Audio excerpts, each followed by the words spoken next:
naglalakad kapag nakapikit na. Malamig na hangin sa bintana'y pumasok. May biglang dumaan na parang maitim na usok. Hindi ko makita, ngunit ramdam ko siya. Bigat sa dibdib, puso ko'y may kaba. Isang itim na hugis sa sulok ng dingding.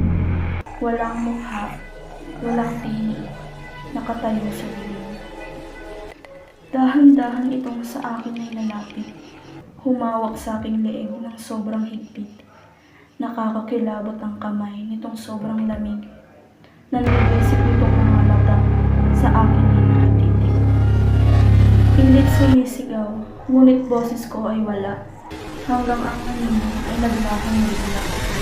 Umiiyak, hinahabol ang paghinga. Totoong pangyayari o napanaginip lang.